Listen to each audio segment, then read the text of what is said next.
Hello friends, welcome to my YouTube channel TNOSBD। আপনারা thumbnail দেখে নিশ্চয়ই বুঝতে পেরেছেন আজকে আমরা কী বিষয়ে আলোচনা করব।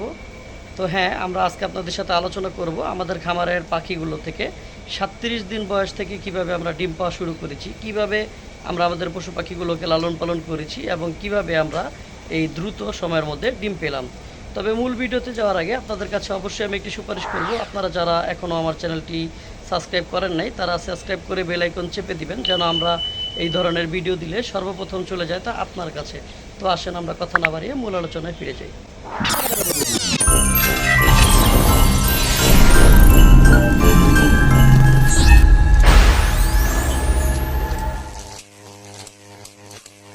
তো ভিডিও শুরুতে আপনাদের একটি ইনফরমেশন দিতে চাই, সেটা হচ্ছে আমরা যে বাচ্চা থেকে 37 দিন বয়স থেকে ডিম পাওয়া শুরু করেছি সেই বাচ্চাগুলো সম্পূর্ণ ইনব্রিডিং ফ্রি ছিল, যে কারণে বাচ্চার কোয়ালিটি ছিল একেবারে এ গ্রেড মানের এবং সুস্থ সবল বাচ্চা।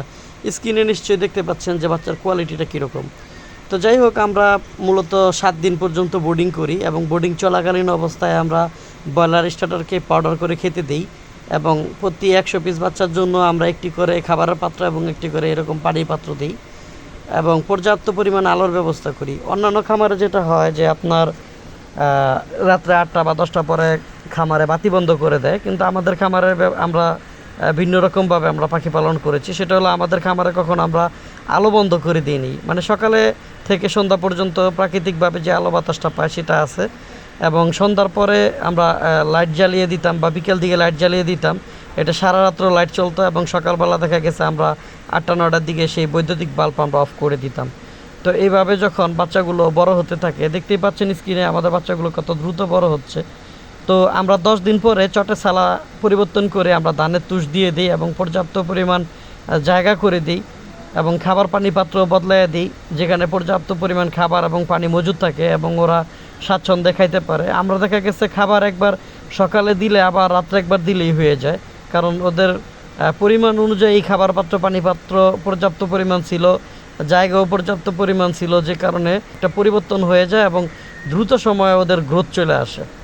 আরেকটা জিনিস খেয়াল করবেন যে সেটা হচ্ছে আমাদের খামারে যে পাখিগুলো আমরা মানে সবচাইতে বেশি যে জিনিসটা নজরে রাখছি সেটা হলো যে লিটার যেন ভিজে না যায়।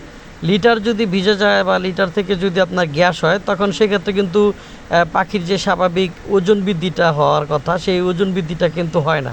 তো সেই দিক থেকে আমরা লক্ষ্য করে আমরা বোর্ডারও ঘন ঘন চটের যে সালাগুলো আছে সেটা চেঞ্জ করে দিয়েছি এবং লিটারে যে ধানের তুষা ছিল এই ধানের তুষগুলোকেও আমরা চেক করে দিই। তো মাশাআল্লাহ আমরা দেখি যে আমাদের 37 দিন যখন আমরা লিটারে রাখি তখনই দেখি যে আমরা একই দিনে একসাথে প্রায় 2টা ডিম পাই। আলহামদুলিল্লাহ আমরা অনেক খুশি হয়েছি যে আল্লাহ তাআলার মেহেরবানিতে আমরা অতি অল্প সময়ের মধ্যে আমরা ডিমের দেখা পেয়েছি এবং আমাদের পাখির রেজাল্টও অনেক ভালো। পাখি যে কতটা কোয়ালিটিফুল সেগুলো আপনার এই ভিডিওর মাধ্যমে হয়তো দেখতে পারতেছেন যে পাখিগুলো কতটুকু কোয়ালিটিফুল। তারপরে আমরা যখন ওরা ডিমে আসে তো আমরা তখনও কিন্তু ব্রয়লার স্টার্টার চালিয়ে যাই, আবার লিটার থেকে পাখিগুলোকে ছেলে মেয়ে আলাদা করে তখন আমরা এই খাঁচার ভিতরে দিয়ে দিই।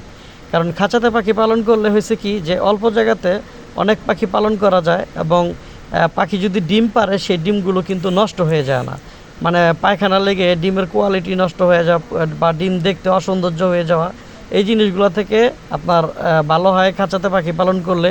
খাঁচাতে পাখি পালন করলে ময়লা পরিষ্কার করাটাও সহজ হয়। তো আমরা এই ধরনের খাঁচাতে আপনার পাখিগুলো উঠে দিই যখন তাদের বয়স 37 দিন হয়ে যায়। আপনারা চাইলে 30 দিন বা 25 দিন পরও খাঁচায় দিয়ে দিতে পারেন যদি আপনাদের পাখির সঠিক ওজন চলে আসে।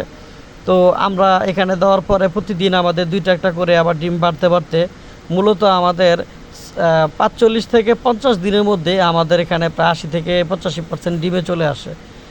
অনেকের ধারণা যে কোয়েল পাখি 45 দিন বা 40 দিন পর থেকে 65 দিনের মধ্যে ডিম পারে, এই ধারণাটা সম্পূর্ণ ভুল।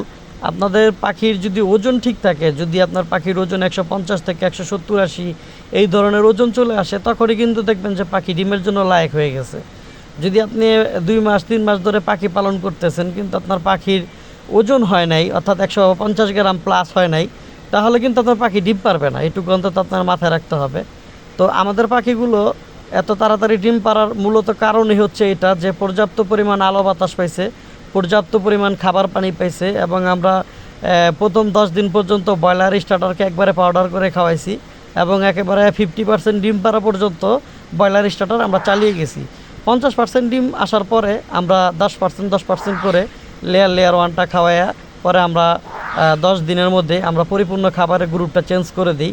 এখন আমাদের পাখি প্রায় 90 থেকে 95% ডিম পারতেছে আলহামদুলিল্লাহ, এবং আমাদের পাখির কোয়ালিটিও অনেক অনেক সুন্দর, যেগুলো যারা আমাদের খামারে আসছে তারা তো দেখছেই আলহামদুলিল্লাহ। তো আপনারা যদি এই সিস্টেমে পাখি পালন করতে পারেন, যে সঠিকভাবে পরিচর্যা করে সঠিকভাবে আলো বাতাস এবং সঠিক পরিবেশের মাধ্যমে পশু পাখিকে বড় করতে পারেন এবং সঠিক সময়ের মধ্যে যদি তার ওজন নিয়ে আসতে পারেন, তাহলে আপনারাও কিন্তু এরকম 37 থেকে 40 দিনের মধ্যে আপনার ডিম পাওয়া সম্ভব। কারণ আমরা এটা প্র্যাকটিক্যালি দেখছি, আপনারাও এটা ট্রাই করে দেখতে পারেন। তবে অনেকে এরকম করে যে আপনার হলো খামারে বাতি বন্ধ করে দেয়, আপনারা চাইলে বাতি বন্ধ করে রাখতে পারেন, সেটা সমস্যা হবে না। কথা হয়েছে যে আপনার পশু পাখির ওজনটা ঠিকঠাক মতো আসতেছে কি না, সময় মতো যদি পাখির ওজন আসে তাহলে আপনি ডিমের দেখা পাবেন। আর যদি জাত হয় অরিজিনাল জাপানি, তাহলে মানে ভালো রেটিং পাবেন ডিমের। আপনার জাম্বু বা হাইব্রিডে ওইরকম একটা ডিমের রেজাল্ট ভালো পাওয়া যায় না, যদিও ওদের ডিমের সাইজটা একটু বড়, কিন্তু ভালো রেটিং পাওয়া যায় না।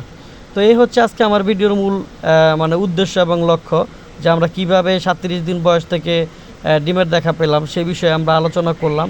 তো আশা করি আপনারাও যদি এইভাবে পাখি পালন করতে পারেন এবং খাবার পানি পর্যাপ্ত পরিমাণ দিয়ে রাখতে পারেন এবং আপনার পাখিকে যদি অল্প সময়ের মধ্যে ওজনে নিয়ে আসতে পারেন, কোনো ধরনের ভিটামিন না খাওয়া, তাহলে আপনারাও কিন্তু অল্প বয়স থেকে এরকম ডিম পাবেন।